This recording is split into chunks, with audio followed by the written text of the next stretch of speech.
శ్రీనుబాబు గారు కరెక్ట్గా హ్యాండ్ ఇస్తారు. టక్కున వెళ్ళిపోయి వైసీపీ కండువాగా కప్పుకున్నారు. శ్రీనుబాబు గారిని ఎప్పుడు నమ్మకండి, కిరణ్ గారు వీడియోలు చేయకండి, సపోర్ట్ ఇవ్వకండి అంటున్నారు. ఏంటి సార్? నేను ఏ డెసిషన్ తీసుకున్నా ఏది నా సొంతంగా ఏది తీసుకోలేదు. కిరణ్ టీవీకే రివీల్ చేయాలి మీరు. డెఫినెట్గా ఆ 3 కుటుంబాలు ఏవి, ఎన్ని దారుణాలు చేస్తే ప్రత్యక్షంగా కానీ పరోక్షంగా కానీ వాళ్ళు ఎందుకు రీజన్ అయ్యారు. వలస రాజకీయ నాయకులు ఉత్తరాంధ్రకే వలస వచ్చి ఎప్పుడు చూసినా ఆధిపత్యం వాళ్ళదే ఉంటుంది. ఇక్కడ దోచేసుకుంటున్నారు. పాలకులు వాళ్లే, దోపిడీదారులు వాళ్లే. ఈ వలస రాజకీయ పక్షులు వాళ్ళు వస్తారు, ఎంపీగా 5 సంవత్సరాలు ఉద్యోగం చేస్తారు, ఉద్యోగం చేసి అక్కడ సంపాదించుకొని ఈ యొక్క అడుగులు ఇటువైపు పడుతున్నాయి. డెఫినెట్గా నేను ముందే ఓటమి ఫిక్స్. ఏదైనా సరే ఆయన మళ్ళీ మిమ్మల్ని పార్టీలోకి ఆహ్వానించలేదు సార్. ఎంత బాధ అయినా సరే నేనే భరించి ఇంట్లో ఉన్నాను. కానీ ఇది అందరి పెద్దలకి తెలుసు సార్. పవన్ కళ్యాణ్ గారిని మీరు దగ్గరగా చూశారు కదా, ఏంటి సార్ మీరు అబ్జర్వ్ చేసిన ఆయనలో? ఈ టైప్ ఆఫ్ మనస్తత్వమే అయింది. ఒక 10%, 20% డోంట్ చేయాలి. 90% పవన్ కళ్యాణ్ గారు చాలా మంది సలహాలు ఇస్తుంటారు. పొత్తు ఉండాలి, ఉండకూడదు, లేకపోతే ఎన్ని సీట్లు తీసుకోవాలి, ఎన్ని సీట్లు తీసుకోకూడదు. 2 చేతులు కలిస్తేనే చప్పట వస్తుంది. పొత్తు అనేది ఇప్పుడు రాష్ట్ర భవిష్యత్తుకు అవసరం అంటారు. పవన్ కళ్యాణ్ రాజకీయాలకు పనికొస్తాడంటారా? చాలా మంది అంటుంటారు కదా. అప్పటికిప్పటికే పార్టీ చేంజ్ అయింది. అప్దాంతాలు బొక్క బోసాడు. మీకు బాగా ఇన్స్పైర్ చేసిన రాజకీయ నాయకుడు ఎవరు సార్? సాధించుకునే విధానంలో ఎన్ని ఇబ్బందులు వచ్చినా దాన్ని ఎలాగ ఎగ్జిక్యూట్ చేయాలనే దాంట్లో, అలాగే ప్రపంచానికి అధినేత అయ్యే ప్లాన్ ఆఫ్ యాక్షన్ని ఎగ్జిక్యూట్ చేసే దానిలో ఆయన ఉన్నారు. మన కళ్యాణ్ గారిని తీసుకుంటే సమాజానికి ఎవరు అవసరం సార్? 5 చాలా డిప్లొమాటిక్గా చెప్పారు మీరు. తప్పలేదు. Hi, welcome to Kiran TV. కొందరికి డబ్బు సంపాదనే ధ్యేయంగా ఉంటుంది. ఇంకొందరికి డబ్బుతో పాటు పదవులు, అధికారం అనుభవించాలనే ఒక కాంక్ష ఉంటుంది.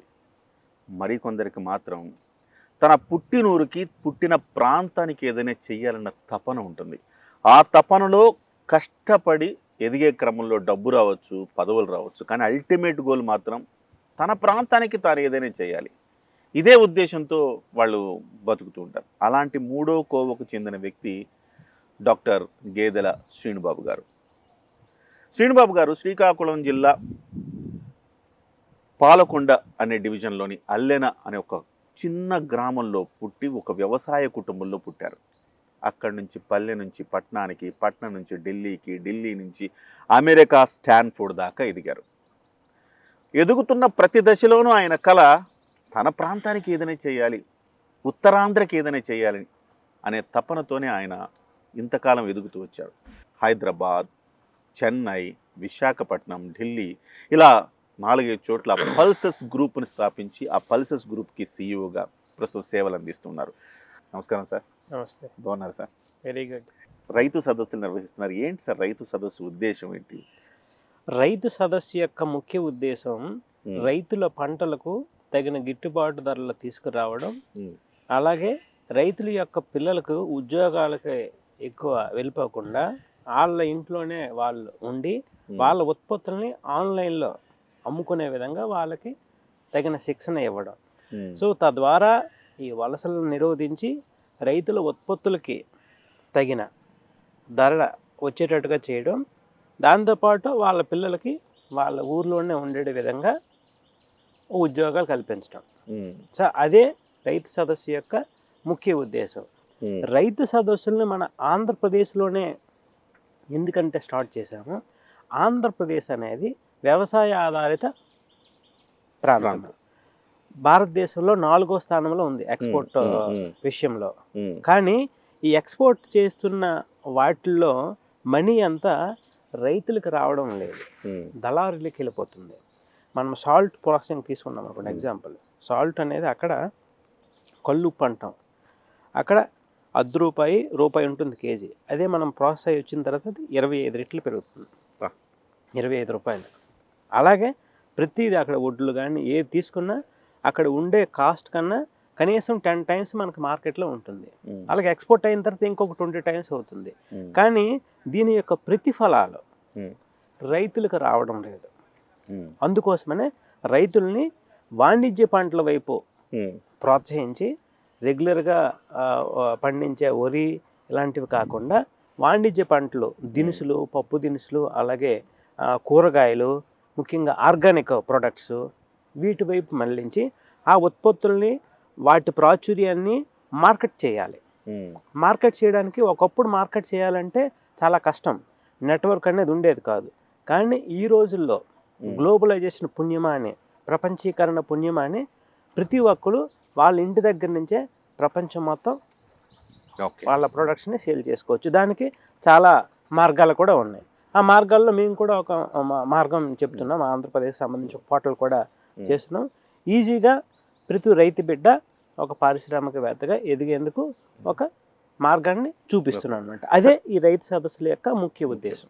సార్, విజయనగరంలో బాగా అపూర్వ స్పందన లభించినట్టుంది మీకు. అవును, చాలా మంది విజయనగరంలో చేశాము. దానికన్నా ముందు శ్రీకాకుళంలో కూడా చేసాం. శ్రీకాకుళంలో కూడా చేసాం. జనవరి 7న శ్రీకాకుళంలో చేసాం. జనవరి 28 విజయనగరంలో చేసాం. అలాగే ఈ రైతు సదస్సుల యొక్క ప్రాముఖ్యతను వివరిస్తూ ఈ నెక్స్ట్ వీక్ కానీ వచ్చే వీక్ కానీ మన విశాఖపట్నంలో 1,00,000 మంది విద్యార్థులతో మన మేధావి వలసలను ఆపి ఇక్కడే మనం ఉపాధి కల్పించుకునే విధంగా ప్రతి స్టూడెంటు జాబ్ సీకర్గా కాకుండా జాబ్ ప్రొవైడర్గా ఆలోచించే విధంగా వాళ్ళకి ఒక అవగాహన సదస్సు ఏర్పాటు చేస్తున్నాం. దాని పేరే యువశక్తి అని పెట్టాం. యువశక్తి ఉత్తరాంధ్ర యువశక్తి అని. అలాగే మన ఈస్ట్ వెస్ట్కి వచ్చేటప్పటికి గోదావరి యువశక్తి అని. సో ప్రాంతానికి అనుగుణంగా ప్రాంతము అభివృద్ధి, ఉత్తరాంధ్రకే పరిమితం కాకుండా మొత్తం ఆంధ్రప్రదేశ్ మొత్తం. ఎందుకంటే గోదావరి జిల్లాలకి వ్యవసాయ పరంగా చాలా అభివృద్ధి చెందాయి ఒకప్పుడు. కానీ దానికి తగిన గిట్టుబాటు ధర రాకపోవడం వల్ల వ్యవసాయానికి అంత ప్రాచుర్యం రావట్లేదు. సార్, మీరు రైతు సదస్సులో చెప్తున్నారు వాణిజ్య పంటలేమని, రకరకాల అవగాహన పెంచే ప్రయత్నం చేస్తున్నారు. ఎట్లాంటి రెస్పాన్స్ ఉంది? ముఖ్యంగా నేను ఎందుకు ఈ ప్రశ్న అడుగుతున్నానంటే, కేసీఆర్ ఒక సందర్భంలో మీకు గుర్తుండే ఉంటుంది, అందరూ వరి వేయకండి అంటే వెంటనే వరేయద్దు అన్నందుకు ఆయన రాజకీయంగా కూడా చాలా విమర్శలు చేశారు. ఒకప్పుడు చంద్రబాబు నాయుడు గారు కూడా వ్యవసాయం, ఆయన ఉద్దేశం వేరు. ఆ రోజు కూడా వ్యవసాయం మీరు పొలోమను ఒకటే పంట వేసి ఒకటే చేసి గిట్టుబాటు ధర రావట్లేదని కాకుండా దీన్ని కొంచెం ప్రయోజనాత్మకంగా చేసుకోండి అనే మాట చెప్పే క్రమంలో ఒక మాట అనగానే దాన్ని కూడా రాజకీయంగా వాడుకున్నారు. ఇవాళ రైతులు అర్థం చేసుకుంటున్నారా సార్? రైతులు ఎప్పుడు వాళ్ళకి బయట ప్రపంచంతో ఎక్కువ సంబంధం ఉండదు. వాళ్ళు ఏంటంటే వాళ్ళ దాని వరకే వాళ్ళు పరిమితం అవుతూ ఉంటారు. ఇప్పుడు మా ఊర్లో రైతులు తీసుకోండి, మిగిలిన ఉత్తరాంధ్రలో రైతులు తీసుకుంటే వాళ్ళు ఆ పొలంకి వెళ్ళి పంట పండిస్తారు. ఆ పంట ఒక్కొక్కసారి కరెక్ట్గా లేకపోతే ఏదో ప్రాబ్లం వచ్చి ప్రకృతికి సంబంధించిన ప్రాబ్లమ్స్ ఏమైనా వచ్చి పోయినా సరే మళ్ళీ అదే చేస్తూ ఉంటారు. సో లాభాన్ని ఆశించకుండా, అలాగే లాభం ఆశించడం అంటే లాభం అంటే ఏదో ఒకటి ఉంటుంది, కానీ ఏం జరుగుతుందో కూడా లెక్క చేయకుండా ముందుకు వెళ్ళిపోతారనమాట. అందుకోసమనే ప్రతి రైతు ఒక అర్జునుడితో సమానం డెఫినెట్గా. ఎందుకంటే మన కర్తవ్యాన్ని నిర్వహిస్తారు వాళ్ళు. ప్రతిఫలం అనేది దేవుడి మీద భారం పెట్టేస్తారు. సో కర్తవ్యాన్ని మనం నిర్వహిస్తే ఆ ప్రతిఫలం అనేది ఆటోమేటిక్గా వస్తుంది, లేకపోతే లేదు. కానీ దానికి తగిన ప్రోత్సాహం కల్పించవలసిన బాధ్యత మన అందరిపైన ఉంది.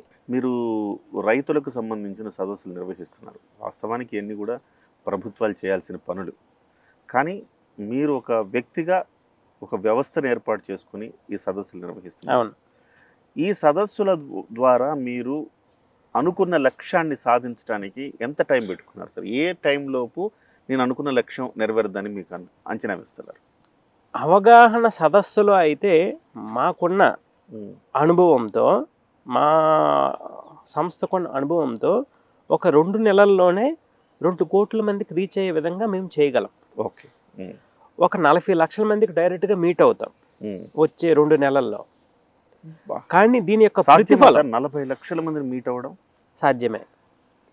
ఎట్లా? మేము సంవత్సరానికి 3000 కాన్ఫరెన్స్లు చేసే అనుభవం మాకుంది. ఎక్కడ ఏది చేసినా సరే, ఇప్పుడు మనం చూడండి శ్రీకాకుళం విజయనగరంలో చేసాం కదా, చేస్తే ఒక్కొక్క దానికి యావరేజ్గా 10,000 మంది వచ్చారు. మనం ఎవరికి ఏమీ డబ్బులు ఏమి ఇవ్వలేదు, వచ్చిన వాళ్ళకి ఫుడ్ పెట్టాం అంతే. కానీ స్వచ్ఛందంగా వచ్చారు కదా. సో ఇదే బర్నింగ్ ఇష్యూ. ఈ బర్నింగ్ ఇష్యూని వాళ్ళు మనం అడ్రస్ చేస్తూ ఉంటే ఆటోమేటిక్గా మనకి రెస్పాన్స్ వస్తుంది. సో మేము ఆల్రెడీ అది రెస్పాన్స్ వస్తుందని చూపించాం. ఓకే. దాంతోపాటు నేను చుట్టుపక్కల ఉన్న ఇంజనీరింగ్ కాలేజెస్, పీజీ కాలేజెస్, ఆ కాలేజెస్కి అన్నిటికీ వెళ్ళి ఈ సదస్సుల యొక్క ప్రాముఖ్యతను నేను వివరిస్తున్నా. అది ఇంపార్టెంట్ అనమాట. ఎందుకంటే దాదాపు ఒక 15 ఇంజనీరింగ్ కాలేజెస్కి, ఇంకొక 15 డిఫరెంట్ యూనివర్సిటీ కాలేజెస్కి వెళ్ళి నేను నేటి విద్యార్థులే రేపటి పారిశ్రామికవేత్తలు, తరగతి గదులే నూతన ఆవిష్కరణలకు నాంది అనే స్లోగన్స్తో వాళ్ళ ముందుకు వెళ్తున్నాను. కాబట్టి వాళ్ళలో ఒక అవగాహన తీసుకొస్తున్నాం. అలాగే అక్కడ ఉన్న ఉత్పత్తుల గురించి రైతులకి ఒక ఆహ్వానం తీసుకొస్తున్నాం. ఈ రెండింటిని కానీ మనం కరెక్ట్గా మేనేజ్ చేసుకోగలిగితే ఈ మేధావాల్సులు ఏవైతే ఉన్నాయో గత 10-12 సంవత్సరాల్లో దాదాపుగా 50 లక్షల మంది ఆంధ్రప్రదేశ్ నుంచి వలసపోయారు. ముఖ్యంగా పట్టభద్రులు, గ్రాడ్యుయేట్స్, పోస్ట్ గ్రాడ్యుయేట్స్ అనేవాళ్ళు గత 12 సంవత్సరాల్లో ఆంధ్రప్రదేశ్ నుంచి వలసపోయారు. అలాగే 40 లక్షల మంది ఐటీ నిపుణులు ఆంధ్రప్రదేశ్ నుంచి ఉంటే ఆంధ్రప్రదేశ్లో 40,000 మంది కూడా లేరు. చూసారా ఎంత దారుణమైన విషయమో. దీంతో పాటు గత 15 సంవత్సరాల్లో 15 అంటే 12 నుంచి 15 సంవత్సరాల్లో ఫీజు రియంబర్స్మెంట్ కింద government of Andhra Pradesh fee reimbursement ఇచ్చింది దాదాపు 6.5 లక్షల కోట్ల నుంచి 7 లక్షల కోట్లు ఉంది. అదంతా ఇప్పుడు ఆంధ్రప్రదేశ్ పేద ప్రజల మీద అప్పుగా భారంగా పడి ఉంది. సో అప్పు తీరుస్తున్నది పేద ప్రజలు. ఆ ఫీజు రియంబర్స్మెంట్ ద్వారా ఫీజు చదువుకున్న తర్వాత అక్కడ ఉపాధి లేకపోవడం వల్ల వాళ్ళు అన్ప్రొడక్టివ్ అయిపోతుంది. వేల కోట్ల రూపాయలు అన్ప్రొడక్టివ్ అయిపోతే లక్షల కోట్లు. ప్రభుత్వాలు ఈ దిశగా ఆలోచించట్లేదు. ప్రతి గవర్నమెంట్ ఏం చేస్తుంది, జాబ్ మేళాలు పెట్టి ఏదో ప్రచారం కోసం జాబ్ మేళాలు పెట్టి ఆ జాబ్ మేళాల ద్వారా విద్యార్థులను బయటకు పంపిస్తున్నారు. ఇదే స్లోగన్స్ అక్కడ ఉన్న కాలేజెస్ కూడా తీసుకున్నాయి. ఎలాగో ఒకలాగా చదివిన వాడిని బయటకు పంపించడమే వాళ్ళ యొక్క లక్ష్యం. ఈ లక్ష్యంతోనే పనిచేస్తున్నారు వాళ్ళు. గత 10 సంవత్సరాల నుంచి ఇదే లక్ష్యం అయిపోయింది. ఈ లక్ష్యం వలన మరికొంచెం అంతకుముందు మనకి 20%, 25% మనకి మేధో వలసలు ఉంటే ఇప్పుడు 75% నుంచి 80% అయిపోయి. ప్రతి సంవత్సరం ఆంధ్రప్రదేశ్ నుంచి 5 లక్షల మంది graduates, post graduates, professional courses చదివిన వాళ్ళు వస్తూ ఉంటే ఆంధ్రప్రదేశ్లో 50,000 మందికి కూడా ఉద్యోగాలు దొరకటం లేదు. 25,000 మందికి కూడా ఉద్యోగాలు దొరకటం లేదు. చాలా దారుణం. 4.5 లక్షల నుంచి 4.75 లక్షల మంది బయటకు వెళ్ళిపోతున్నారు. ఒక 50 నుంచి 60,000 మంది ఉన్నత విధికి వెళ్తున్నారులేండి. కానీ మేజర్గా ఉద్యోగాల కోసం బయటికి వెళ్ళిపోయిన వాళ్ళు ఎక్కువ. సో ఈ విషయంలో ఏ గవర్నమెంటు దాని మీద దృష్టి పెట్టలేదు. మేము అనాలిసిస్ చేసి ఎప్పుడంటే అనాలిసిస్ చేసాము, మేము వైజాగ్లో ఆఫీస్ పెట్టాం. ఆఫీస్ పెట్టి గత 5 సంవత్సరాల్లో డైరెక్ట్గా ఒక 5,000 మందికి ఎంప్లాయ్మెంట్ ఇచ్చిన, ఇండైరెక్ట్గా అది ఒక 20 నుంచి 25,000తో సమానం. ఒక ఐటీ ఎంప్లాయీ, డైరెక్ట్ ఎంప్లాయీ, ఇండైరెక్ట్గా ఇంకో 4-5 మందికి ఎంప్లాయ్మెంట్ క్రియేట్ చేస్తారన్నమాట. అది పార్ట్ ఆఫ్ ద జీడిపి. అలాగే ఇది చేస్తున్నప్పుడు వాళ్ళకి ట్రైనింగ్ ఇస్తున్నప్పుడు వాళ్ళలో వాళ్ళ మనస్తత్వాలు అవన్నీ చూసాం. చుట్టుపక్కల ఉన్న కాలేజెస్ చూసాం. మేము గ్రౌండ్ లెవెల్లో గత 4-5 సంవత్సరాల్లో పనిచేసాం కాబట్టి ఈ విషయాలన్నీ మాకు తెలుసు. చాలా విస్తుపోయే గణాంకాలు చెప్తున్నారు సార్. 100%. ఇది అంటే బయటికి తెలియని నిజాలు, ఎవరు బయటికి చెప్పని నిజాలు. ఇది ప్రతి ఒక్కరికి తెలియాల్సిన అవసరం ఉంది. డెఫినెట్గా ఉంది సార్, డెఫినెట్గా. అక్కడ ఉన్న వాళ్ళు ఏంటి, తల్లిదండ్రులు ఏదో ఒక ఉద్యోగం వచ్చేస్తుంది కదా, బయటకు వెళ్ళిపోతున్నారు కదా ఆలోచిస్తున్నారు. కానీ over a period of time ఆంధ్రప్రదేశ్కి ఎంత అన్యాయం జరిగిపోయిందో, ఇంకా జరగబోతుందో అనేది అంచనా వేయలేకపోతున్నారు. సో కొంతవరకు మనము బయటికి వెళ్ళి జాబులు చేయాలని అనట్లేదు, వెళ్ళొచ్చు, ఒక 50-60% వెళ్ళొచ్చు. కానీ లోకల్గా కూడా ఎంప్లాయ్మెంట్ ఉంటే వెళ్ళేవాళ్ళు కాదు కదా సార్, వెళ్ళేవాళ్ళు వెళ్ళరు సార్. ఉంటే చాలామంది తల్లిదండ్రులను చూసుకోగలుగుతారు, వాళ్ళ ఇంట్లో ఉండగలుగుతారు. సో వాళ్ళకు కూడా తల్లిదండ్రులకి, ముసలి వాళ్ళకి, వాళ్ళకు కూడా ఆదరవు ఉంటుంది. ఇవాళ ఏమీ లేకపోవడం వల్లనే కదా సార్. కనీసం మీరు బయటికి వెళ్ళిన వాళ్ళు, వాళ్ళ మదరు, ఫాదరు, వాళ్ళ అమ్మమ్మ, తాత ఎవరు చచ్చిపోయినా కానీ చివరికి కడ చూపుకు కూడా రాలేకపోతున్నారు సార్. అలాంటి పరిస్థితుల్లో ఉన్నారు ఇవాళ. అదే కనుక మీరు అన్నట్టుగా ఎంప్లాయ్మెంట్ చూపించి ఉండుంటే హ్యాపీగా ఇంటి పట్టున ఉండేవాళ్ళు కదా సార్. అవును. సో పోనీ ఇంకొకటి మేము దీని మీద కూడా అనాలిసిస్ చేసాం. వలస వచ్చి మా ఉత్తరాంధ్ర నుంచి అయితే రైతులు కూడా వలస వెళ్ళిపోతున్నారు. ఎందుకంటే అక్కడ వ్యవసాయం లాభసాటికి లేకపోవడం వల్ల.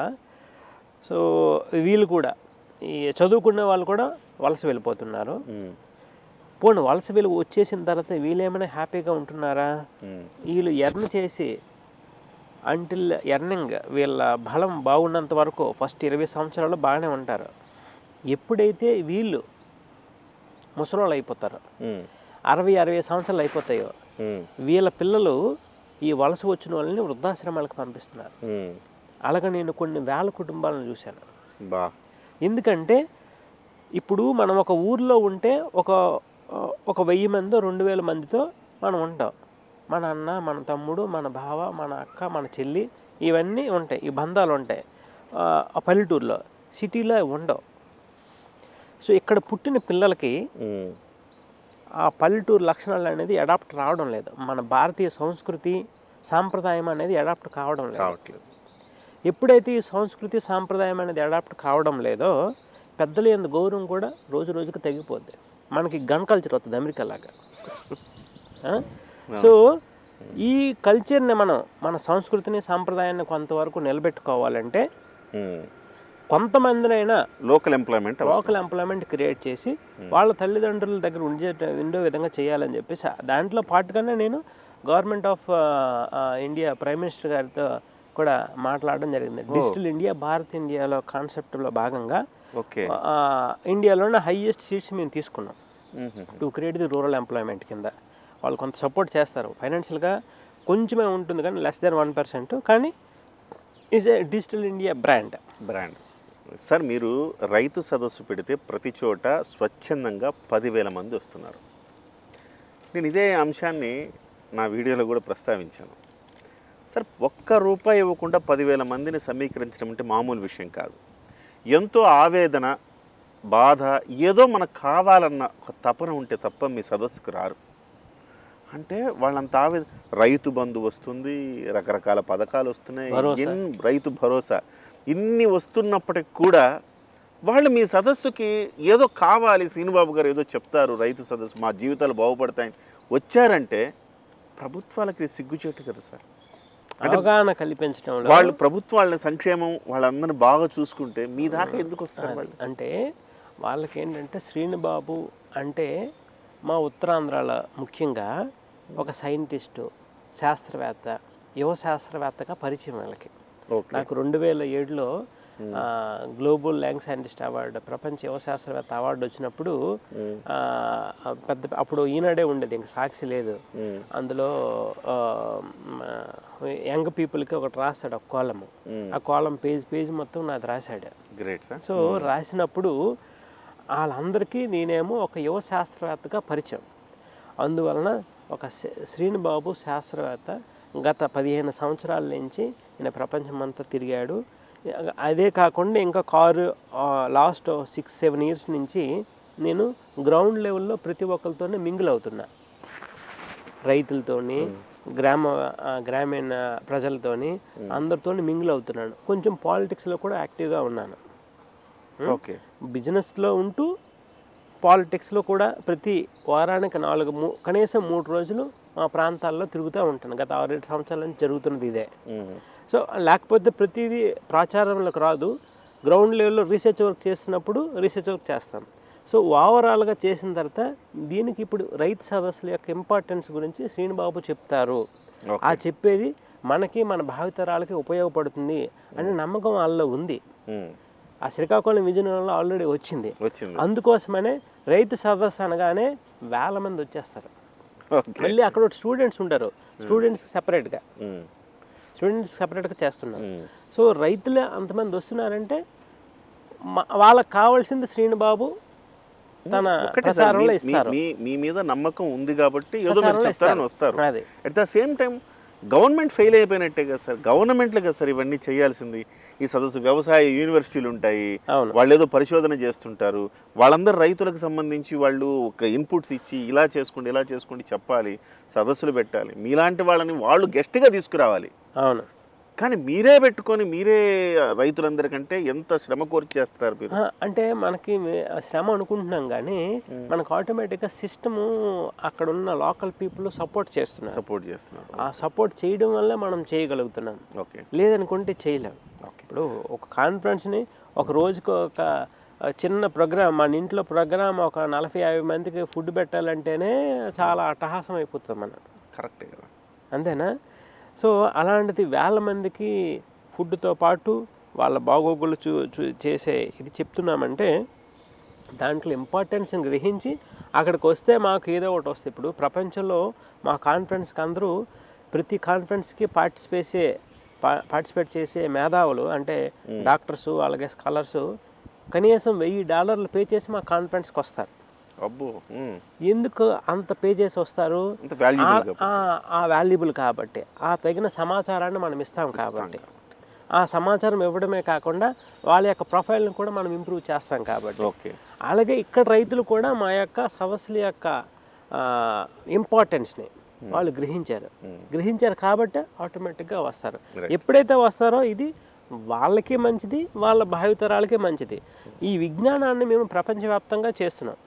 ముఖ్యంగా ఆరోగ్య సంబంధ సమాచారము, వ్యవసాయ సంబంధ సమాచారము, శాస్త్రీయ పరిశోధనలకు సంబంధించిన సమాచారం అంతా ప్రపంచవ్యాప్తంగా గత 15 సంవత్సరాలు చేస్తున్నాం. ఇప్పుడు మన ప్రాంతం, మన ఆంధ్రప్రదేశ్, మన రైతులు మన కోసం చేస్తున్నాం. Strategy, way of activity is the same. మన రైతులతో పాటు మన యొక్క విద్యార్థులకు కూడా. ఎందుకంటే మాకేదైతే ఎక్స్పర్టైజ్ ఉందో దాన్ని మన ప్రాంతానికి అణువుగా మలుచుకొని మన ప్రాంతానికి కావాల్సిన విధంగా ఏర్పాటు చేసుకొని తద్వారా ఆంధ్రప్రదేశ్ అభివృద్ధికి ఉపయోగపడుతుందనే నినాదంతో ఉపాధి ద్వారానే ఉత్తమాంధ్ర సాధ్యము అనే నినాదంతో ముందుకు వెళ్తున్నాం. మీ దగ్గర నేను 1-2 నినాదాలు మీ ఫేస్బుక్ వీటిలో చూసాను. మిలియన్స్ ఆఫ్ వ్యూస్ ఉన్నాయి మీ ఫేస్బుక్. మిమ్మల్ని ఫాలోయర్స్ చాలా మంది ఉన్నారు. మీరు ఏదైనా ఒక సందేశం ఇస్తే lakhs and millionsలో వెళుతుంది. అవును. అయితే ఉపాధి ఆంధ్ర అనేది మీరు ప్రస్తావించారు కాబట్టి ఏంటి సార్ మీరు తరచూ చెప్తుంటారు 30 లక్షల మంది వలస వెళ్ళిపోయారు ఉత్తరాంధ్ర నుంచి అని చెప్పి. నిజంగా అంతమంది వలస వెళ్ళిపోయారా? అదే మా ఉత్తరాంధ్ర నుంచి అయితే 30 లక్షల మంది గత 15 సంవత్సరాల్లో వలస వెళ్ళిపోయారు. మన ఉత్తరాంధ్ర కాదు, మీకు ఇందాక చెప్పినట్టు ఆంధ్రప్రదేశ్ నుంచి పట్టభద్రులు 50 లక్షల మంది గత 12 సంవత్సరాల్లో వలస వెళ్ళిపోయారు. పట్టభద్రులు అంటే డిగ్రీ, పోస్ట్ గ్రాడ్యుయేట్స్ ఇలాంటి చేసిన వాళ్ళందరూ ఉపాధి లేకపోవడం వల్ల.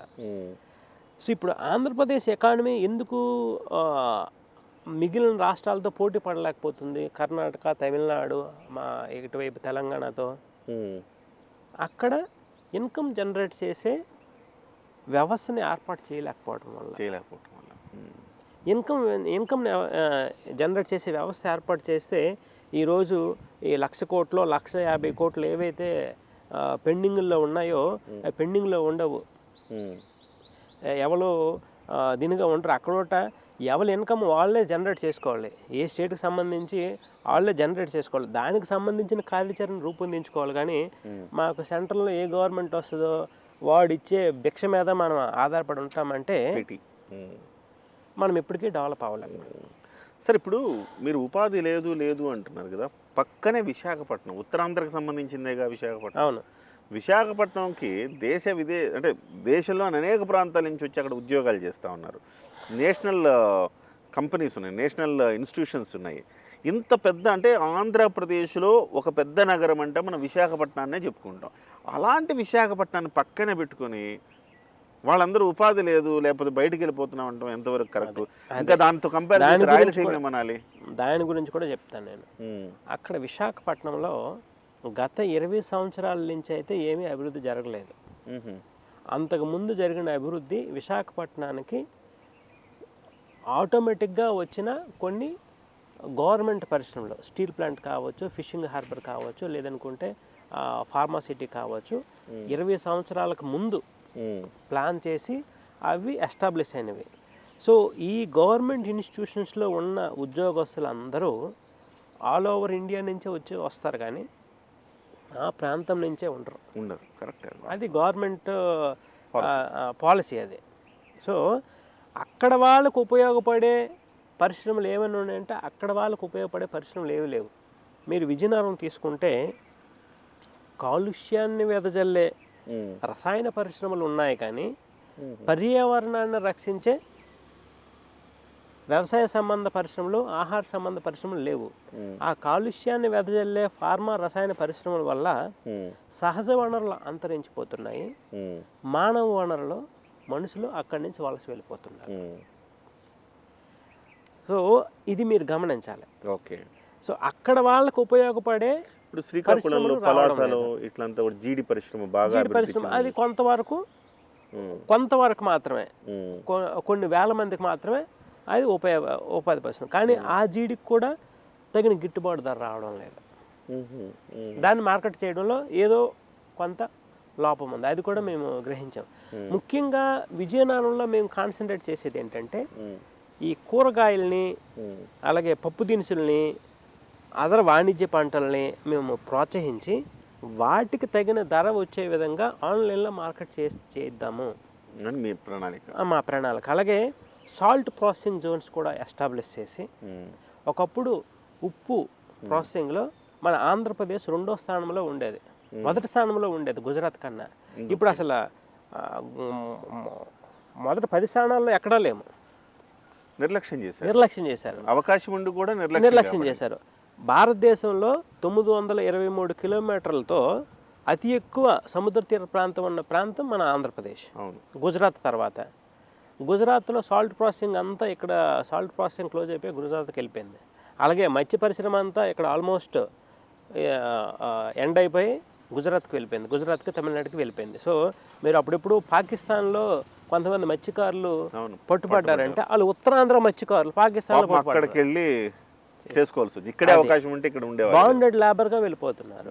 సో వీటన్నిటి మీద నాకు ఒక అవగాహన ఉంది, నేను రీసెర్చ్ చేశాను. కాబట్టి అక్కడ వాళ్ళకి ఉపయోగపడే, మా ప్రాంతానికి ఉపయోగపడే పరిశ్రమలు మనకు తీసుకురావాలి. అంతేగాని కాలుష్యాన్ని వెదజల్లే, సహజ వనరుల్ని అంతరించేసి మానవ వనరులను ఎక్కడి నుంచి వలసబాటు పట్టించే పరిశ్రమలు తీసుకొస్తే మరి కొంచెం వలసలు పెరిగిపోతాయి. ఎడ్యుకేషన్ కూడా తక్కువ శ్రీకాకుళం అట్లా విజయనగరంలో చదువుకున్న కంబైన్డ్ ఆంధ్రప్రదేశ్లో కానీ, లేదనుకుంటే ఇప్పుడు డివైడ్ ఆంధ్రప్రదేశ్లో కానీ శ్రీకాకుళం, విజయనగరం అనేది ఎప్పుడు ఆర్థిక పరంగా అలాగే విద్య పరంగా వెనుకబాటులో ఉన్నాయి. నాకు తెలిసి ఇది వెనుకబాటులో ఉండలేదు, వెనుకబాటుతనానికి నెట్టవేయబడ్డా. అక్కడ ఉన్న స్వార్థ రాజకీయ నాయకుల వలన 2-3 కుటుంబాలు అయితే బాగుపడ్డాయి, కానీ 20-30 లక్షల మంది అక్కడి నుంచి వలస వెళ్ళిపోయారు. ఎందుకంటే నేను ప్రతిసారి వింటూ ఉంటా, భవన నిర్మాణం Srikakulam labour, Palamuru labour famous. అవును, శ్రీకాకుళం లేబర్ వస్తారు, లేదా పాలమూరు అంటే మహబూబ్నగర్ జిల్లా. పాపం వాళ్ళు రాష్ట్రంలో, పక్క రాష్ట్రాల్లో ఎక్కడ చూసినా చివరికి విదేశాల్లో కూడా శ్రీకాకుళం లేబర్ అతి చీపుగా దొరికే లేబర్ అని కూడా అంటాం. అవును, ఆ పరిస్థితికి నెట్టివేయబడ్డారు. అంటే శ్రీకాకుళం వాళ్ళకి కష్టపడే తత్వం ఎక్కువ. శ్రీకాకుళం, విజయనగరం, ఉత్తరాంధ్ర ఎవరికైనా సరే కష్టపడే తత్వం. పని చేస్తే ఏదైతే పని చేస్తామో దానికి సంబంధించిందే ఆశిస్తారు, కానీ అంతకన్నా ఎక్కువ ఎక్స్పెక్టేషన్స్ ఉండవు. ఓకే. సో అందువలన వాళ్ళకి పనిలో నిబద్ధత ఉంటుంది. కాబట్టి శ్రీకాకుళం వాళ్ళు ఎక్కడికి వెళ్ళైనా సరే కష్టపడి బతకగలరు. సార్, 30 లక్షల మంది వలస వెళ్ళారు, 3 కుటుంబాలు బాగుపడ్డాయి అన్నారు. ఎవరు సార్ ఆ 3 కుటుంబాలు? 3 కుటుంబాలు అనేవి 2 రాజకీయ పార్టీలోనే ఉన్నాయి. మేజర్గా 2 రాజకీయ పార్టీలు, టీడీపీ అండ్ వైఎస్ఆర్సీపీ. ఈ 2 రాజకీయ పార్టీలోనే ఉన్నాయి. ఆ కుటుంబాల గురించి మనం నెక్స్ట్ ఇంటర్వ్యూలో చెప్పుకుందాం. ఇంకా సస్పెన్స్ ఉంచుతారా? అందరికీ తెలిసిన విషయమే. మళ్ళీ నెక్స్ట్ ఇంటర్వ్యూలో చెప్పుకుందాం. ఓకే. వాళ్ళు ఏ విధంగా బాగుపడ్డారు, ఆ కుటుంబ పాలన వల్ల అక్కడ ఇలాగా అన్యాయం అయిపోయారు ప్రజలు అనేది ఇది ఫస్ట్ నా కిరణ్ టీవీకి రివీల్ చేయాలి మీరు. డెఫినెట్గా ఆ 3 కుటుంబాలు ఏవి, ఎన్ని దారుణాలు చేస్తే, ఎందుకు ఆ కుటుంబాల వల్ల 30 లక్షల మంది వలస ప్రత్యక్షంగా కానీ పరోక్షంగానే వాళ్ళు ఎందుకు రీజన్ అయ్యారు. అవును. ఎందుకంటే సార్ మంచిగా చూసుకుని రాజకీయ అక్కడ కుటుంబ పాలన, ఈ విశాఖపట్నంకి వచ్చేటప్పటికి వలస పాలన. వలస రాజకీయ నాయకులు ఉత్తరాంధ్రకే వలస వచ్చి ఉత్తరాంధ్ర ప్రజలను వలస బాట పట్టిస్తున్నారు. అక్కడ వాళ్ళు మానవ వనరులు, సహజ వనరులు దోచుకొని మానవ వనరులను వలసబాటు పట్టిస్తున్నారు వలస రాజకీయ నాయకులు. వైజాగ్ ఎంపీ అనేది ఏమైంది, మెంబర్ ఆఫ్ పార్లమెంటు. గత 25 సంవత్సరాల నుంచి ఈ బయట నుంచి వచ్చిన ఈ దొంగలు ఉత్తరాంధ్రకి వలస వచ్చే వలస నాయకులు అక్కడ ఉన్న సహజ వనరులన్నీ దోచుకొని అక్కడ వాళ్ళకి సంబంధించిన ఇండస్ట్రీస్ పెట్టరు. వాళ్ళు అక్కడ ఉన్న సహజ వనరులను అంతరించిపోయే ఇండస్ట్రీస్ పెడతారు కదా, దాని ద్వారానే వాళ్ళకి డబ్బులు, వేల కోట్ల డబ్బులు వస్తాయి కాబట్టి. సో వాటికి సంబంధించిన ఇండస్ట్రీస్ని ప్రోత్సహించడం కూడా ప్రోత్సహించరు సార్. 13-14 ఏళ్ల క్రితము నేను హెచ్ఎంటీవీలో ఉన్నప్పుడు, హెచ్ఎంటీవీలో మేము దశాదిశ అని ఒక సదస్సు నిర్వహించాం, ప్రతి జిల్లాలో పెట్టాం. విశాఖపట్నం ఆంధ్ర యూనివర్సిటీ సదస్సు పెట్టినప్పుడు అప్పటి వరకు నాకు అంత అవగాహన లేకపోయాయి. పెట్టినప్పుడు వాళ్ళందరూ ముక్తకంఠంతో అన్నది ఏంటంటే, రాష్ట్ర విభజన అంటూ జరిగితే అరగంట ముందు మమ్మల్ని ఉత్తరాంధ్రని వేరే రాష్ట్రంగా చేయండి అన్నాడు. ఏమిటి రీజన్ అంటే, మమ్మల్ని ఇక్కడ వలస పాలకులు మమ్మల్ని దోచేస్తున్నారన్నారు. ఎందుకు మిమ్మల్ని రాష్ట్ర విభజన చేయాలి, ఇటు తెలంగాణ వెళ్ళిపోయిన తర్వాత మీరు, ఎందుకంటే మేము ఈ కృష్ణా, గుంటూరు, ప్రతిమ జిల్లాలతో ఉండదలుచుకోలేదు. ఎప్పుడు చూసినా ఆధిపత్యం వాళ్ళదే ఉంటుంది, ఇక్కడ దోచేసుకుంటున్నారు, పాలకులు వాళ్లే, దోపిడీదారులు వాళ్లే, వ్యాపారస్తులు అందరూ వాళ్లే ఉన్నారని ఒక రకమైన ఆవేదన విద్యార్థులు వ్యక్తం చేశారు సార్. అవును, అది వాస్తవం కాబట్టి వాళ్ళు వ్యక్తం చేస్తున్నారు. మీరు 1995 నుంచి 2000 తీసుకుంటే విశాఖపట్నం, హైదరాబాదు ఆల్మోస్ట్ ఈక్వల్గా ఉండేది 1990 వరకు. విశాఖపట్నం, హైదరాబాద్ ఆల్మోస్ట్ ఈక్వల్గా ఉండేవి. సో హైదరాబాద్తో సమానంగా ఉండేది. 2000 సంవత్సరంకి వచ్చినప్పటికీ హైదరాబాద్ కొంచెం ఇంప్రూవ్మెంట్ జరిగింది. టీడీపీ హయాంలో హైదరాబాద్కి ఎక్కువ ఇంపార్టెన్స్ ఇవ్వడం వల్ల. ఓకే. సో 2000 సంవత్సరం అయిపోయిన తర్వాత హైదరాబాద్ అనేది బాగా అభివృద్ధి చెందిపోయింది. గత 2000 నుంచి 2025లో ఆల్మోస్ట్ 3 times అయిపోయింది దాన్ విశాఖపట్నం ఏమో అలాగే ఉంది. కానీ విశాఖపట్నానికి సహసిద్ధంగా వచ్చే కొంత సపోర్ట్ వల్ల, అంటే గవర్నమెంట్ ఇండస్ట్రీస్ అక్కడ ఉండడం వల్ల, అలాగే ప్రకృతి పరంగా సముద్ర తీర ప్రాంతం ఉండడం వల్ల ఆ స్టాటస్ అలాగే మాత్రమే ఉంది. లేకపోతే ఈ వలస రాజకీయ నాయకులు, ఈ వలస రాజకీయ పక్షులు ఎప్పుడో దాన్ని కూడా తినేసి వెళ్ళిపోయేవారు. వాళ్ళు వస్తారు, ఎంపీగా 5 సంవత్సరాలు ఉద్యోగం చేస్తారు, ఉద్యోగం చేసి అక్కడ సంపాదించుకొని వెళ్ళిపోతారు. వాళ్ళు గత 25 సంవత్సరాల్లో జరుగుతున్నది ఇదే. సార్ మీరు ఇంత చేస్తూ ఉన్నారు కదా, మిమ్మల్ని ఒక ప్రశ్న అడగాలని నేను అనుకున్నా స్టార్టింగ్. డెఫినెట్గా ఏంటంటే, సాధారణంగా ట్రస్టులు పెట్టి సేవా కార్యక్రమాలు అవి ఇవి అని చెప్పి వస్తూ ఉంటారు. వచ్చినప్పుడు తర్వాత వాళ్ళ అంతిమ లక్ష్యం రాజకీయాలు అయి ఉంటుంది, అందులో భాగంగానే ముందు అవి చేస్తారు. బట్ ఆ ప్రశ్న అడుగుదాం అనుకున్నా, మీరు ఇంత అధ్యయనం చేసిన తర్వాత, దాదాపు దశాబ్ద కాలం పైగా మీరు ఇంత అధ్యయనంలో ఉండిన తర్వాత, మీరు ఆ ఉద్దేశం ఉందని నేను అనుకోవట్లేదు. ఇక మిమ్మల్ని ఆ ప్రశ్న అడగదలుచుకోవాలి. కానీ సార్, మీలాంటి వాళ్ళ చట్టసభల్లో ఉంటే ఇవన్నీ చట్టాలు అవుతాయి. డెఫినెట్గా మనము ఇంతవరకు ఇండివిజువల్గా కొన్ని వేల ఉద్యోగాలు ఇచ్చాం.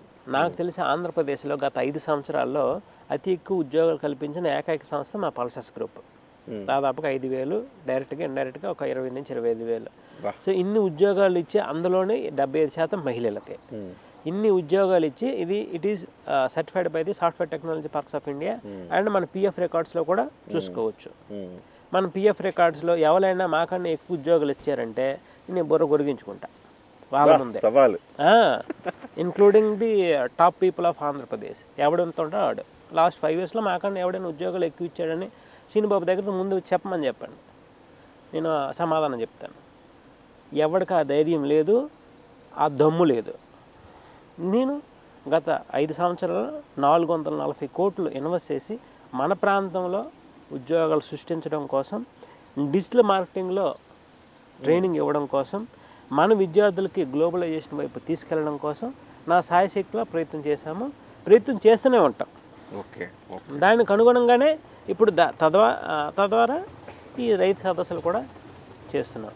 ఓకే ఓకే ఓకే అదే సార్ నేను అంటుంది, మీకు మరి ఆంధ్రప్రదేశ్ విడిపోయిన తర్వాత ఎంప్లాయ్మెంట్ అత్యధికంగా కల్పిస్తే రాయితీలు ఇస్తాం, అవి ఇస్తాం, ఇవి ఇస్తామని జనరల్గా పాలసీ పరంగా మనకి రాయితీలు ఇవ్వాలి.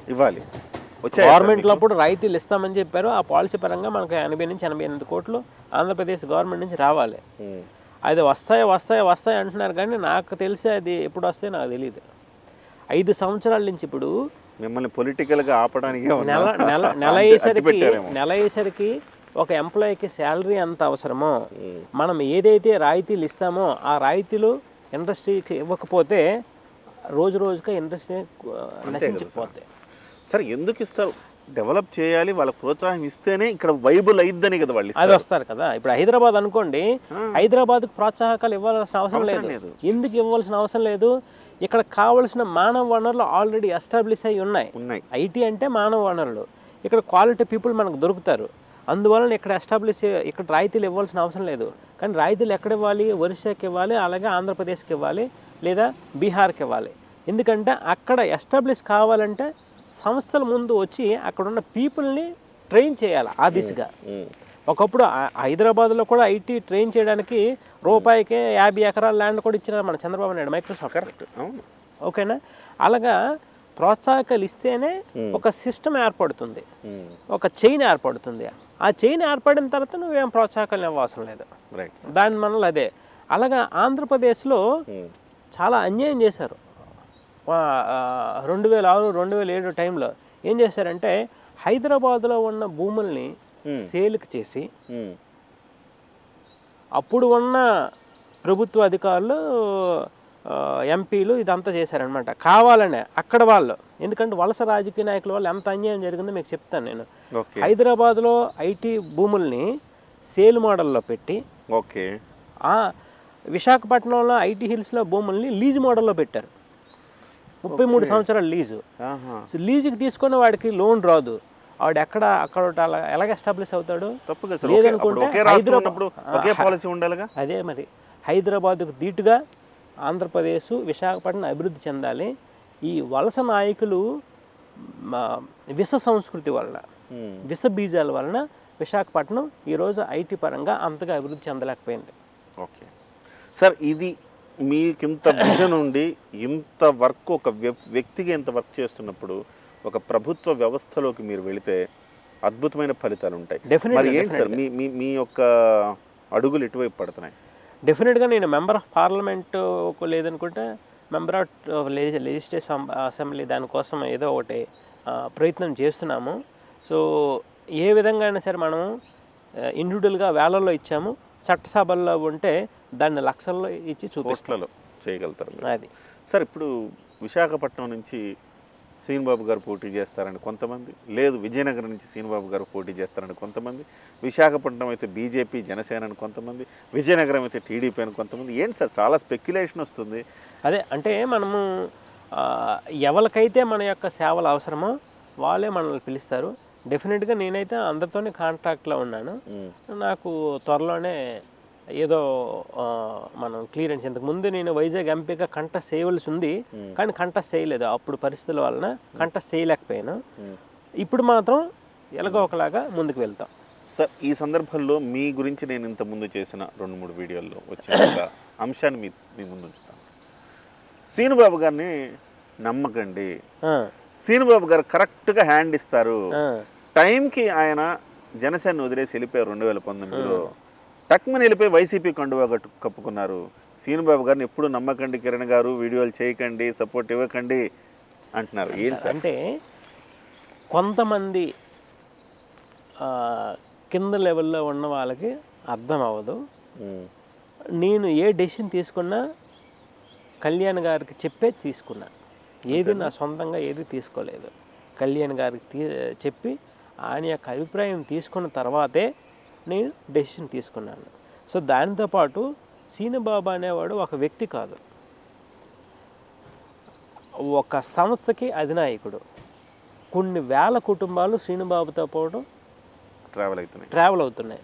అది ఆంధ్రప్రదేశ్ భవిష్యత్తు కోసం పనిచేస్తామని అప్పటికే డిటర్మినేషన్ చేసుకున్నాం. ఆంధ్రప్రదేశ్ భవిష్యత్తు కోసం పనిచేసినప్పుడు మనం అందరితో పాటు కలిసి వెళితేనే అది సాధ్యపడుతుంది. సో అప్పటికి నాకు అలయన్స్ ఉంటుంది అని చెప్పారు. టీడీపీ జనసేన అలయన్స్ ఉంటుంది అని చెప్పారు. కానీ అలయన్స్ లేదు అని చెప్పేసి మాకు సీట్లు ప్రకటించిన 2 రోజుల తర్వాత చెప్పారు, 1 డే తర్వాత చెప్పారు. ఎప్పుడైతే అలయన్స్ లేదు అని అన్నారో దాంతోపాటు అక్కడున్న వెస్టును ఎస్కోట 2 వేరే సిపిఐ సిపిఎంకి ఇవ్వడం జరిగిపోయింది. సో మిగిలిన 70% ఓట్లతో 100% ఓట్లు వాళ్ళతో మనం పోటీ పడాలి. అదొక డ్రాబ్యాక్. దాంతోపాటు ఇక్కడ మనకి మనం అలయన్స్ ఏదైతే అనుకుంటామో అలయన్స్ అనేది లేదు. ఈ 2 ప్రాబ్లమ్స్ ఉన్నాయి. ముందే ఓటమి ఫిక్స్, పోటీ చేస్తే ఓటమి ఫిక్స్. ఓటమి ఫిక్స్ అయినా సరే మనము మనం ముందుకెళ్తాం. ఓకే, ఏదైనా సరే మనం ప్రతిఫలం ఆశించకూడదు, ముందుకు వెళ్ళాలంటే మనం సింగిల్ పర్సన్ అనుకోండి, మనం ఏదైనా చేయొచ్చు. అప్పుడు మీరు రిస్క్ చేసేంత పరిస్థితుల్లో లేరు, మీ మీద ఆధారపడిన కుటుంబాలు ప్లస్ మనకి 2 రాష్ట్రాల నుంచి ప్రాబ్లమ్స్ కూడా ఉన్నాయి ఆ టైంకి. 2 తెలుగు రాష్ట్రాల నుంచి మనకి ప్రాబ్లమ్స్ కూడా ఉన్నాయి. మీ వ్యవస్థ ఇక్కడ కూడా ఎస్టాబ్లిష్ అయ్యింది. సో అందువలన వీటినన్నిటిని మనం బేరజు వేసుకొని కళ్యాణ్ గారికి చెప్పే నేను డెసిషన్ తీసుకున్నాను. కానీ నేను అక్కడికి ఒక దాంతో వెళ్ళాను మాట్లాడడం దానికోసమని, జరిగింది వేరే విధంగా జరిగింది. సో అది నాకు అంతగా గారికి జరిగిన పరిణామం మీకు జరిగినట్టుంది. అయితే అది నాకు మా అంకుల్తో నేను చాలాసార్లు దాని గురించి కూడా మళ్ళీ మాట్లాడాను నేను. ఆయనకు కూడా ఇప్పుడు మా అంకుల్ ఏంటంటే ఒక ప్రాంతానికి, ఒక మండలానికి గత 44 సంవత్సరాల నుంచి ఆయన ఎంపీపీగా చేస్తున్నారు. 40 సంవత్సరాల నుంచి ఆయనకి ఇర్రెస్పెక్టివ్ ఆఫ్ ది పార్టీ ఆయన మండలానికి నాయకుడు, ఆయనకి ఎదురు లేదు. దురదృష్టవశాత్తు అది ఒక ఎస్టీ నియోజకవర్గం అయిపోయింది, రిజర్వ్డ్ అయిపోయింది. లేదనుకుంటే ఆయన ఎమ్మెల్యే అయ్యేవాడు. కానీ ఆ మండలానికి నాయకుడు ఆయన ఏంటంటే నాకు తెలిసిన నాయకుడు ఆయన. ఆయన అంటే నాకు చాలా గౌరవం. సో ఆయన యొక్క డెసిషన్ ప్రకారం ఆ రోజుల్లో డెసిషన్ తీసుకోవాల్సి వచ్చింది. ఓకే ఓకే ఓకే ఓకే కానీ అది తప్పుగా పోర్ట్రే అయింది అది. అంటే దానికోసం నేను ఎక్స్ప్లెనేషన్ కూడా ఒక 2 డేస్లో నెక్స్ట్ డేనే ఇచ్చాను నేను అందరికీ. లేకపోతే ఏదైనా సరే నెగిటివ్ అనేది చాలా తొందరగా వ్యాప్తి చెందుతుంది, దాని ఎక్స్ప్లెనేషన్ అనేది అంత తొందరగా వ్యాప్తి చెందుతాం. సార్ ఇప్పుడు కళ్యాణ్ బాబు గారికి మీకు నేను తర్వాత కూడా 2-3 సార్లు కలిశాను. నేను మంచి సంబంధాలే ఉన్నాయి. 2-3 సార్లు ఆ రోజు చెప్పే వెళ్ళారన్నారంటే ఇవాళ వరకు మీకు సత్సంబంధాలు 2-3 సార్లు కలిశాను కదా. కలిసారు. ఆయన మళ్ళీ మిమ్మల్ని పార్టీలోకి ఆహ్వానించలేదా సార్? దాని గురించి కూడా డిస్కస్ చేసాం మేము. సో తగిన సమయంలో తగిన నిర్ణయం తీసుకుంటాం దానికోసం. సార్ మీరు చాలామంది అంటే మీరు పవన్ కళ్యాణ్ గారితో ట్రావెల్ చేశారు, ఈవెన్ ఉత్తరాంధ్ర జనసేన ఇన్ఛార్జిగా ఉన్నారు. హైదరాబాద్లో కూడా జనసేన ఆఫీసు, మీ ఆఫీసునే జనసేన ఆఫీసుగా చాలా కాలం హైదరాబాదు, వైజాగ్, శ్రీకాకుళం మీ మొత్తం అన్ని దగ్గరలో ఆఫీసు మేమే ఎస్టాబ్లిష్ చేసాం. ప్లస్ ఆ ఉత్తరాంధ్ర ఈ యాత్ర ఉంటుంది, ఆయన పాదయాత్ర చేశారు ఫస్ట్లో. ఆ పాదయాత్ర నేనే దగ్గరుండి చేశాను. తర్వాత ఫస్ట్ జనసేన స్టార్టింగ్ అక్కడ ఇచ్చాపురంలో స్టార్ట్ చేసాం, ఒక సముద్రం దగ్గర మత్స్యకారులతో. ఆ మత్స్యకారుల దగ్గర నేను కూడా వెళ్ళాను. అప్పుడు వెళ్ళి ఒక 15 రోజులు 20 రోజులు ఆయనతో ట్రావెల్ చేసిన తర్వాత యాక్చువల్గా నేను ఆయనకి డైరెక్ట్గా పాలిటిక్స్లోకి రావాలని నాకు అప్పుడు అంత ఇది ఉండేది కాదు. ఆయనకి ఏదో చేయాలి, సపోర్ట్ చేయాలని చెప్పేసి ఏదో డొనేషన్ ఇచ్చేద్దాం అనుకుని ఒకసారి వెళ్ళాను. కానీ అలాగా మనము ఒక మంచి సిద్ధాంతాలు, మంచి అభిప్రాయాలు ఉన్న వ్యక్తితో మాట్లాడుతున్నప్పుడు మన ఆలోచనలు కూడా దాని వైపు వెళ్ళిపోతూ ఉంటాయి అన్నమాట. ఓకే, ప్రభావితమై ఓకే ఉత్తరాంధ్ర ఇన్ఛార్జిగా ఉంటే బాగుంటుంది శ్రీను అని అంటే అది అలాగా చేసి మొత్తం గ్రౌండ్ లెవెల్లో ఉన్నంత వరకు ఇప్పుడున్న జనసేనలో మెజారిటీ నాయకులు నేను తీసుకొచ్చిన వాళ్ళే. ఓహో, ఆ టైంలో ఉత్తరాంధ్రలో చాలా మెజారిటీ వర్క్ చేశారు మీరు. ఓకే, మెజారిటీ నాయకులు శ్రీనుబాబు తీసుకొచ్చిన వాళ్ళు జనసేన ఉత్తరాంధ్ర చేర్చుకున్నప్పుడు. Great sir, great. ఆ విషయాలు చాలా మందికి తెలియవు. తెలియదు. ఏదో సీట్ ఇస్తే వెళ్ళిపోయారు అనే అక్కడ వరకే కన్ఫైన్ అయ్యారు తప్ప మీరు జనసేన కోసం ఎంత చేశారు, ఏం అందుకోసమనే చేశారు? ఎవరికి ఏవి నెగిటివ్ వస్తుందని చెప్పేసి నేను దాని గురించి వీడియో మాధ్యమాల్లో వాటిల్లో ఎక్కువ చెప్పలేదు. ఓకే, సో దీనివల్ల మళ్ళీ ఎవరికి నష్టం జరగకూడదు అని చెప్పేసి ఎంత బాధనైనా సరే నేనే భరించి ఇంట్లో ఉన్నాను, కానీ ఎవరికి ఏమీ చెప్పలేదు, ఏమీ అనలేదు ఎవరినైనా. ఇది అందరి పెద్దలకి తెలుసు, కానీ గ్రౌండ్ లెవెల్లో తెలియదు. సో ఆ నెగిటివ్ ఇచ్చారు. మీరు చూసే ఉంటారు మీరు చేసిన ఇంటర్వ్యూస్లో అక్కడక్కడ నెగిటివ్ వచ్చాయి అన్నారు కదా, ఆ నెగిటివ్స్లో కూడా పాజిటివ్స్ వాళ్ళే ఇచ్చారు. కానీ మీ మీద ప్రేమ ఉంది వాళ్ళకి, కానీ మీరు సడన్ గా ఎందుకు వెళ్ళిపోయారు, మీరుంటే గెలిచేవాళ్ళు కదా అని ఒక బాధ ఉంది. ఆ బాధలోంచి వచ్చే ఒక నెగిటివ్ కామెంట్ తప్ప మీ మీద దాని గురించి మనం అంతగా డిస్కస్ చేయవలసిన అవసరం లేదు. ఎందుకంటే ఈ పిల్లలు అందరూ ఎక్కడో ఉంటారు, అక్కడ ఓట్లు వేసే వాళ్ళ మీద వీళ్ళ ప్రభావం అంత ఉంటుందో లేదో నాకైతే అవగాహన లేదు.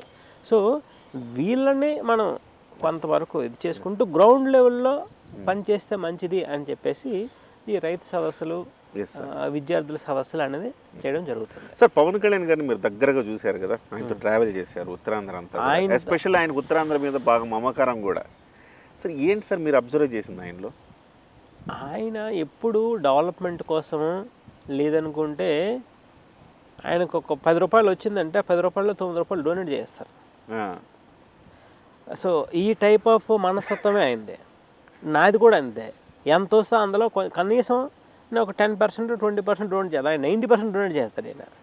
సో ఈ మనస్తత్వాలు ఇవన్నీ కలిసాయి కాబట్టి మా ఇద్దరం ఎప్పుడైనా సరే ఒకసారి మాట్లాడుకోండి. ఈ మధ్య కలిసినప్పుడు కూడా 2-3 సార్లు కలిసినప్పుడు కూడా అదే ఎలక్షన్స్ అయిపోయిన తర్వాత కూడా కలిసినప్పుడు కూడా మేము అంతకు ముందు కానీ ఆ తర్వాత కానీ మేము ఇద్దరం మాట్లాడుకుంటే జనరల్గా ఒకళ్ళు ఎంతసేపు మాట్లాడుకోగలరు, 20 నిమిషాలు, గంట, అరగంట, మహా అయితే గంట. కానీ మేమిద్దరం మాట్లాడుకుంటే కనీసం 4-5 అవర్స్ మాట్లాడుకుంటాం.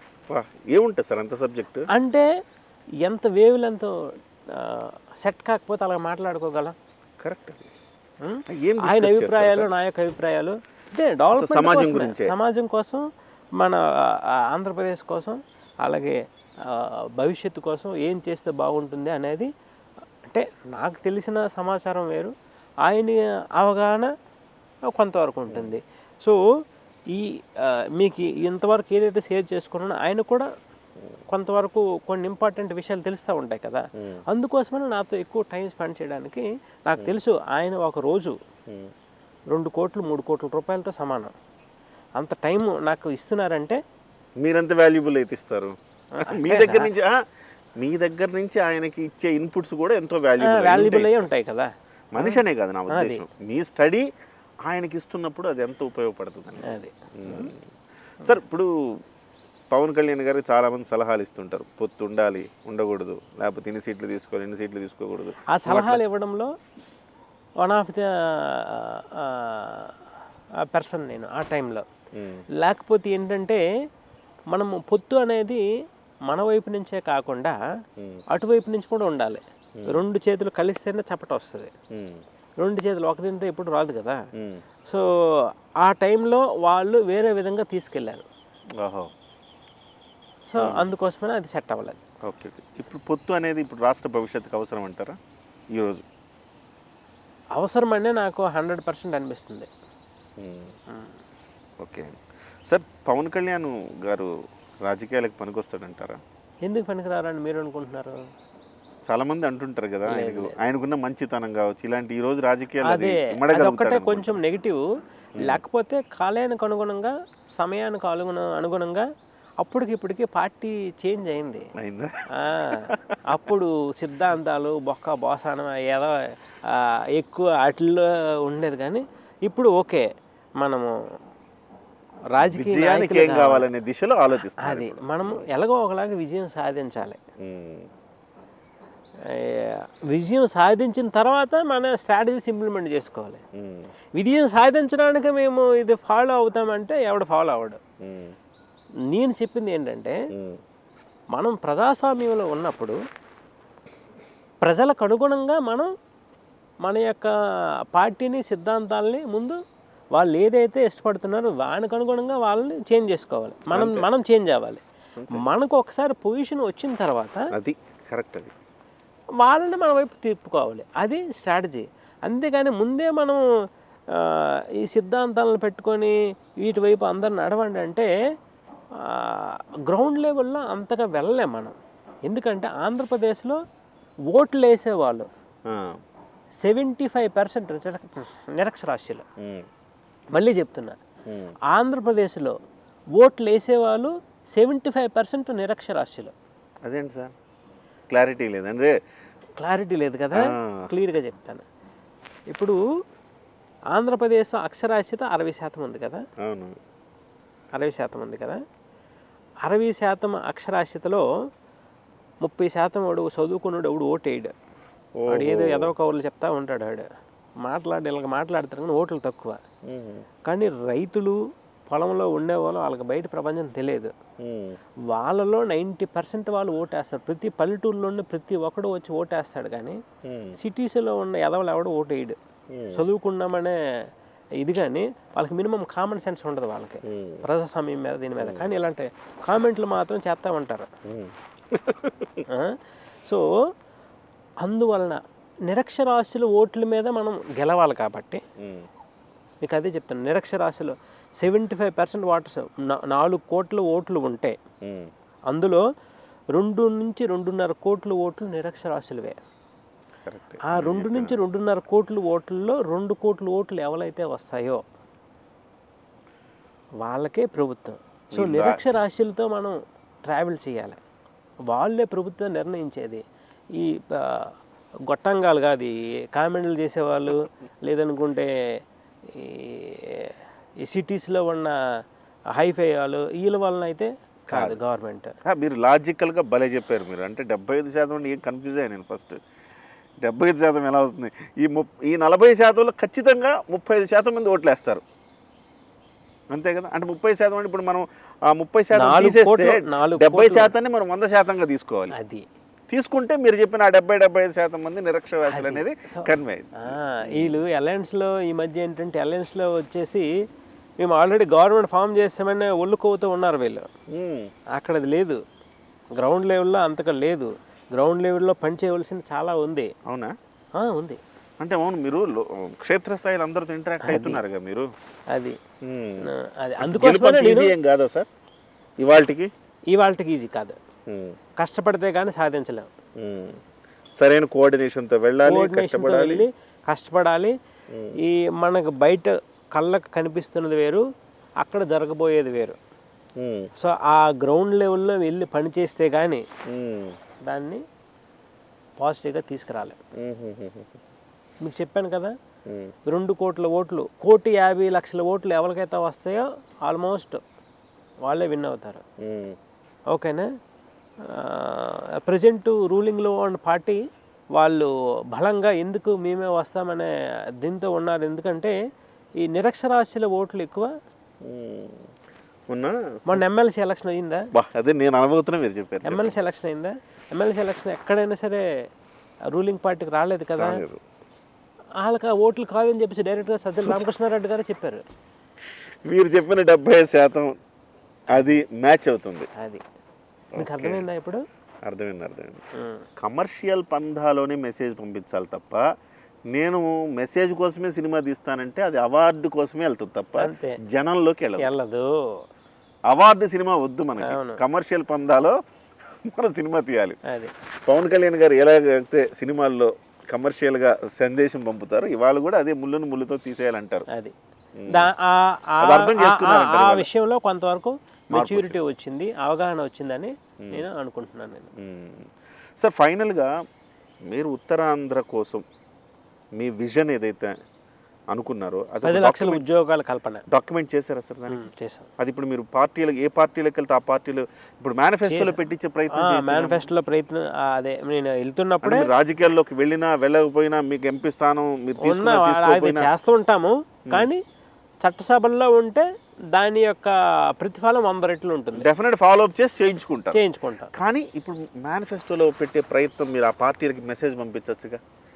అది నెక్స్ట్ వీక్ నుంచి అది మనము ఈ విధంగా మేము వర్క్ చేస్తున్నాం కాబట్టి జిల్లా వైజ్గా అలాగే నియోజకవర్గం వైజ్గా ప్రాంతం వైజ్గా మేమంతా డేటా అంతా సేకరించి ఇక్కడ ఏ పరిశ్రమలు పెడితే మంచిది, అలాగే పరిశ్రమలతో పాటు ఏ విధంగా చేస్తే వలసలను అరికట్టి ఇక్కడ వాళ్ళకు ఉపాధి కల్పించగలం అనేది ఒక vision document, Uttarandhra vision document చెప్తారా? అదే మేజర్గా వ్యవసాయ ఆర్థిక కారిడార్లు, సుస్థిర ఆర్థిక వ్యవసాయ కారిడార్లు నిర్మించడం ఒకటి, అలాగే లోకల్ ఎంప్లాయ్మెంట్, నేటి విద్యార్థులు రేపటి పారిశ్రామికవేత్తలుగా తీర్చిదిద్దడం, ఈ ప్రజెంట్ ఉన్న రైతులకు సంబంధించిన డిఫరెంట్ కేంద్రాలు డిఫరెంట్ ఇవి ఉన్నాయి. వీటన్నింటినీ ఒక దగ్గరకు తీసుకొచ్చి అవగాహన సదస్సులు కల్పించి తగిన ధర తీసుకురావడం కోసం, అలాగే అక్కడ ఉన్న స్టూడెంట్స్కి ఎంప్లాయ్మెంట్ బయటికి వెళ్ళిపోకుండా అక్కడే ఎంప్లాయ్మెంట్ చేసుకునే విధంగా మీకు ముందే చెప్పాను నేను, ఎంప్లాయ్మెంట్ చేసుకునే విధంగా వాళ్ళకి ఆహ్వానం కల్పించడం కోసం ఈ రైతు సదస్సులు యువశక్తి ఉత్తరాంధ్ర యువశక్తి అనేది నెక్స్ట్ నిర్వహించబోతున్నాం. సో దానికి సంబంధించి ఈ విజన్ డాక్యుమెంట్ అప్పుడే రిలీజ్ చేస్తాం, చేసి పార్టీలకి మన ఎజెండా పంపిస్తాం. చూసారుగా, మనం ఎంతసేపటికి బూతులు తిట్టేవాడిను, లేకపోతే ఇంకేదో రౌడీజాలు దౌర్జన్యాలు చేసేవాడిను, లేకపోతే వాడిని చంపేసి పార్సిల్ చేసేవాళ్ళను, ఇలాంటి వాళ్ళని ఎన్నుకోవాలా? లేకపోతే ఇంత విజన్ ఉండి ఇది చెయ్యాలి సమాజం కోసం తాపత్రయపడే వాళ్ళని మనం ఎన్నుకోవాలా? ఒక్కసారి మనసు పెట్టి అందరూ ఆలోచించాల్సిన అవసరం ఉంది. సార్ ఫైనల్గా సరదాగా ఒక 4 ప్రశ్నలు మీకు. ఇంకా 4 ప్రశ్నలు. మీకు బాగా ఇన్స్పైర్ చేసిన రాజకీయ నాయకుడు ఎవరు సార్ చిన్నప్పటి నుంచి? అంటే పవన్ కళ్యాణ్ గారు మొన్న వచ్చారు అనుకోండి, జనరల్గా మీరు చాలా కీన్గా అబ్జర్వ్ చేస్తారు కాబట్టి మీరు ఇన్స్పైరబుల్ పొలిటీషియన్ ఎవరు సార్? ఇన్స్పైరబుల్ పొలిటీషియన్ ఏ విషయంలో? పొలిటికల్ విషయంలోనా, లేదనుకుంటే ఎలాగో ఒకలాగా పదవి సాధించుకునే విషయంలోనా? అంటే ఒక్కొక్క పొలిటీషియన్ది ఒక్కొక్క లక్షణం ఉంటుంది. పోనీ ఏదైనా మీకు ఏదో ఒక విషయంలో ఇన్స్పైర్ చేసిన వాళ్ళని చెప్పండి. పలానా వ్యక్తి పలానాగా ఇన్స్పిరేషను, పలానా వ్యక్తి పలానా దాంట్లో ఇన్స్పిరేషను అని చెప్పండి. ఓకే, సో మనము సాధించుకునే విధానంలో కేసీఆర్ ఆయన ముందున్నారు సాధించుకునే విధానంలో.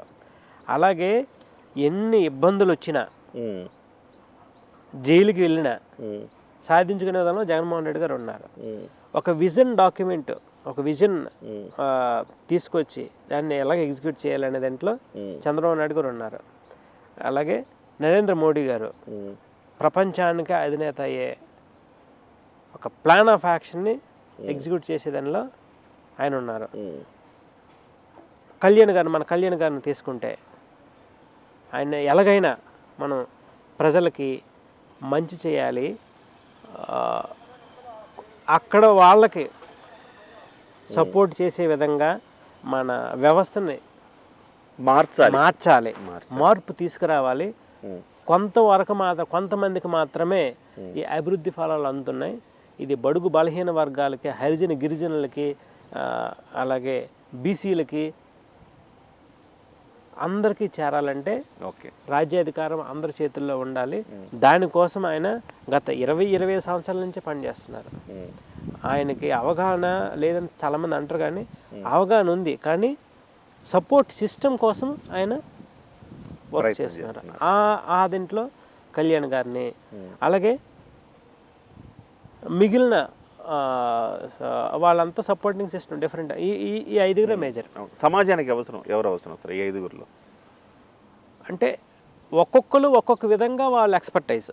సమాజానికి అవసరము అనేది మనము సమయానుకూలంగా వాళ్ళ నిర్ణయాలు తీసుకోవాలి.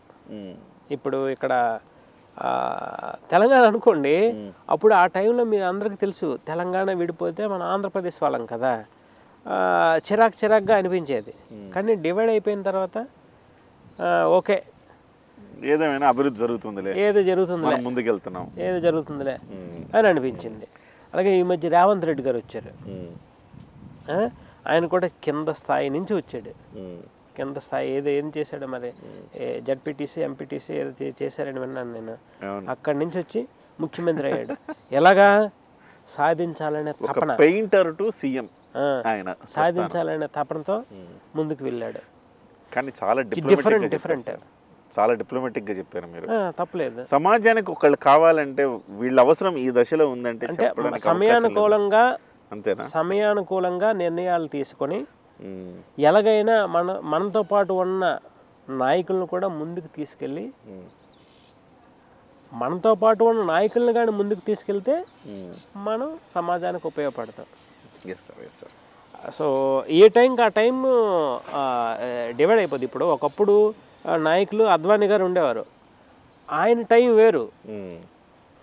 ఇప్పుడు అద్వానీ గారు చేయమంటే ఏం చేయలేరు. అది సమయానుకూలంగా డెసిషన్ తీసుకునే వాళ్ళు ఒక్కొక్క టైంకి ఒక్కొక్క నాయకుడు వస్తూ ఉంటాడు. Right sir. Thank you very much sir. ఒక చిన్న మాట సార్, సంక్షేమం అవసరమా, అభివృద్ధి అవసరమా అంటే ఏం చెప్తారు? రెండు అవసరమే. అంతేనా? ఎందుకంటే నేను ఒక బిలో మిడిల్ క్లాస్ ఫ్యామిలీ నుంచి వచ్చాను కాబట్టి సంక్షేమం ఎంతైతే అవసరమో దాని కరస్పాండింగ్గా అభివృద్ధి కూడా అంతే అవసరం. లేకపోతే ప్రజెంట్ వైఎస్ఆర్సీపీ గవర్నమెంట్ కంప్లీట్గా సంక్షేమం వైపే ఎక్కువ చూస్తున్నారు, అభివృద్ధి వైపు అంతగా లేదనేది నా యొక్క అభిప్రాయం. ఆ సంక్షేమం వల్లనే ఆయన కోట్లు పడతాయని ఆయన నమ్ముతున్నాడు. నిజమే కదా? అదే కదా మరి.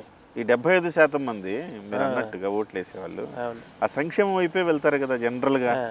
అదేనా మీ అనుమానానికి కారణం? అదేనా? అదే కదా మరి. అంత ఈజీ కాదు గెలుపు ప్రతిపక్షానికి అనే దానికి అదేనా రీజన్? జనంలోకి బాగా వెళ్ళినాయి సార్ సంక్షేమ పథకాలు? జనాల్లోకి వెళ్ళినా వెళ్ళకపోయినా వాళ్ళకి భవిష్యత్తు గురించి చెప్పే నాదుడు లేడు, అవేర్నెస్ లేదు. ఈ రోజుకి ఏమొస్తుంది, లేదా ఇది మనకి గవర్నమెంట్ ఇస్తుంది వాళ్ళకే ఓటేద్దాం అనే ఒక ఆలోచన కొంతమందికి ఉంది. దాన్ని అవేర్నెస్ తీసుకురావడంలో వీళ్ళు విఫలమయ్యారు ఇంతవరకు. సఫలం అవుతారు అనేది ఇంకొక 2 నెలలు. కేసీఆర్ కూడా అదే చేశాడు కదా సార్, సంక్షేమం చేశాడు, అయినా కానీ పోయాడుగా. కేసీఆర్కి అహంకారం అని, కుటుంబ పాలన ప్లస్ ఆ ప్రాజెక్టులు ఏవైతే దాంట్లో బాగా వేల కోట్లు లక్షల కోట్లు తినేశాడని, తర్వాత ఒక ప్రాంతానికి సంబంధించిన పార్టీ దేశం మొత్తం మేము తీసేస్తాం పొడిచేస్తాం అని చెప్పేసి చెప్పడం, ఈ 4 విషయాల్లో ఆయన ఫెయిల్ అయిపోయాడు. అవి లేవు జగన్మోహన్ రెడ్డికి. ఆయనకి లేవని మీరు ఎలాగనుకుంటున్నారు? ఉంటాయి, ఆయనకు కూడా ఉన్నాయి, ప్రతి ఒక్కరికి ఉంటాయి. టీడీపీ వాళ్ళకి లేవా? వాళ్ళకి కూడా ఉంటాయి. అయితే ఆయన మీ బిడ్డ అని చెప్తాడు కదా, కొంచెం ఆ మేనేజ్మెంట్లో కొంచెం ఆయన ఆకట్టుకుంటాడు. సరే sir, thank you very much sir, చాలా మంచి విషయాలు చెప్పారు. ముఖ్యంగా మీ విజన్ అనేది అద్భుతంగా ఉంది నిజంగా. ఒక్కొక్క ప్రాంతానికి ఒక్కొక్క నాయకుడు ఇలాంటి వ్యక్తి ఉంటే ఆ ప్రాంతం 3 జిల్లాలకు, ఉత్తరాంధ్రకు శ్రీబాబు గారు ఉన్నారు, రాయలసీమకి శ్రీబాబు గారు లాంటి వాళ్ళు ఇంకోళ్ళు ఉన్నారనుకోండి, ఇట్లా ఆ ప్రాంతాలు సస్యశ్యామలం అవుతాయని అనిపిస్తూ ఉంటుంది నాకు. ఎనివే సార్, మీకున్న విజన్కి మీరు చట్టసభల్లోకి వెళ్తే డెఫినెట్గా మీకు 1000 ఏనుగుల బలం వస్తుంది. అవును, ఆ బలం రావాలని, ఆ రకంగా సమాజానికి మీరు మరింత సేవ చేయగలగాలని ఆకాంక్షిస్తూ సెలవు తీసుకుంటాం. Thank you very much. Thank you.